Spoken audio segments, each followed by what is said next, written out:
This scene begins in the street with Samson and Gregory. They are walking down and decide that they want to start a fight. So, Gregory and Samson decide to bite their fingers at the Abraham so that he will have to accept their fight. They do this and Abraham gets mad. They all pull out their swords and begin fighting. It is very chaotic. Then Tybalt enters and asks, "Why do you want to fight these servants? You're going to get killed." And everybody is still fighting until the prince enters. The prince says that there has been a lot of riots between the Montague and Capulet because of their rivalry. And if anybody starts a fight ever again, they will be sentenced to death. Then we go on, and Lady Montague, is worried about her Romeo. Benvolio says that he saw him earlier, but doesn't know what's wrong with him because he seems a little off. Romeo then enters and explains to Benvolio that he is in love with a woman that doesn't love him back. And Benvolio is now on a mission to try to help Romeo forget about his love. I will not take the trash. I will not be humiliated. No, because then we'll be the garbage men. One of the men from the Montague house can make me mad. I will bite my thumb at them so they don't have to start a fight or they will be dishonored. Did you bite your thumb at us? Pull out your swords, Gregory. Remember how to hit. Why do you want to fight these servants? Look who's going to kill you.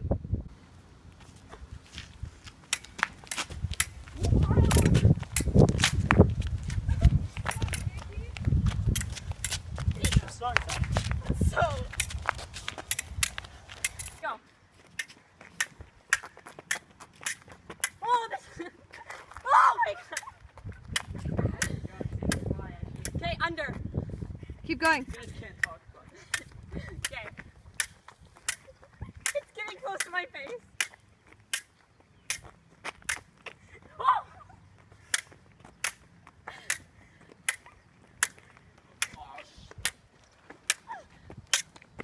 Okay. 1, 2, 3, go. No.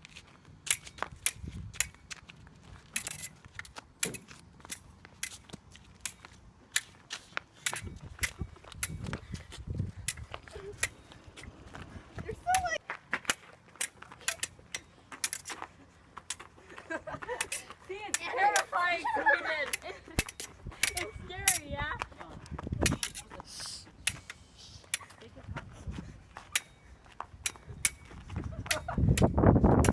Get your swords away.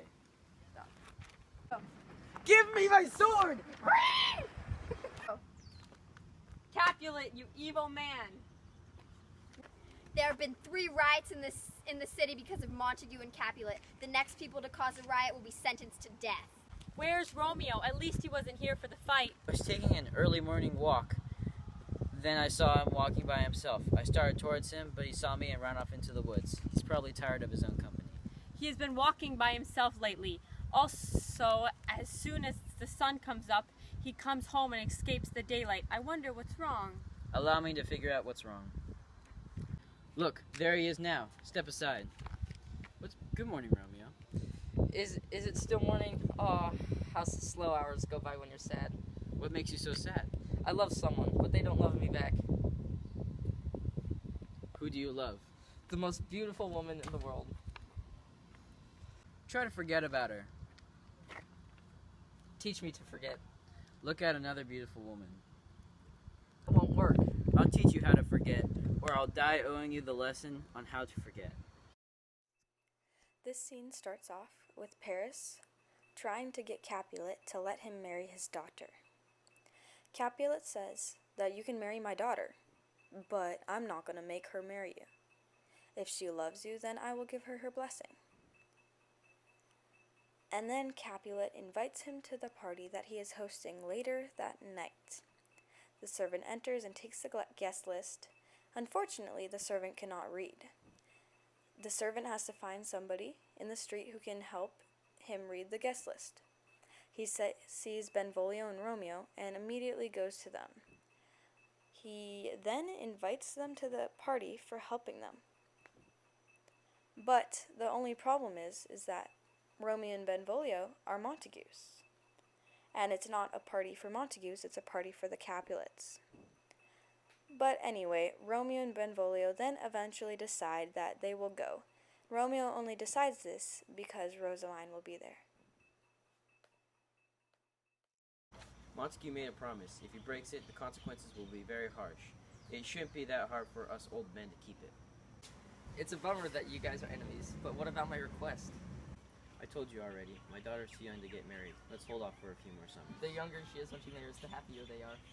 If you can get Juliet to love you and marry you, I'll give her permission. I'm having a party tonight. I'll add you to the guest list. Servant. Here's the guest list. So do I find these people with their names on the list? But I can't even read. I need to find some people that can help me. Oh, hey, maybe these people can help. All you gotta do is stop being lovesick and find another girl to fall for. It's simple, really. The plantation leaf is good for that. What for? You know when you hurt that shin of yours? What, Romeo? That's insane. No way. Not crazy. I feel just like a prisoner. Evening. Hello there, sir. Sorry to bother you, but do you know how to read? Yeah, I could read my misery. Oh, I guess you learned from life then. But can you read words on paper? Yeah, I could read letters of the language if I know it. Oh, okay then. Have a nice day. Wait! Yeah, I could read. Singo Martino and his wife and daughters, Count Anselm and his beautiful sisters, Vercio's widow, Signor Placentio and his lovely nieces, Mercutio and his brother, Valentine, my uncle Capulet and his wife and daughters, my fair niece Rosaline and Livia, Signor Valentio and his cousin, Tybalt, Lucio, and the lively Helena. Where are these people going? Up. Up? To dinner at my house. Your house? Well, no, my master's house. Oh, I should have asked you that before. Well, yeah, before you ask, my master is Lord Capulet. If you're not a Montague, please come join us for dinner. Bye then. Rosaline will be there. Let's go so you can compare her to other girls and see that she isn't that beautiful. Rosalind is the most beautiful. No one could ever be more beautiful than her. But when you saw her, there was no other woman around, so you could only compare her to herself. I'll show you that she's not the best. I'll go, but only to see Rosaline.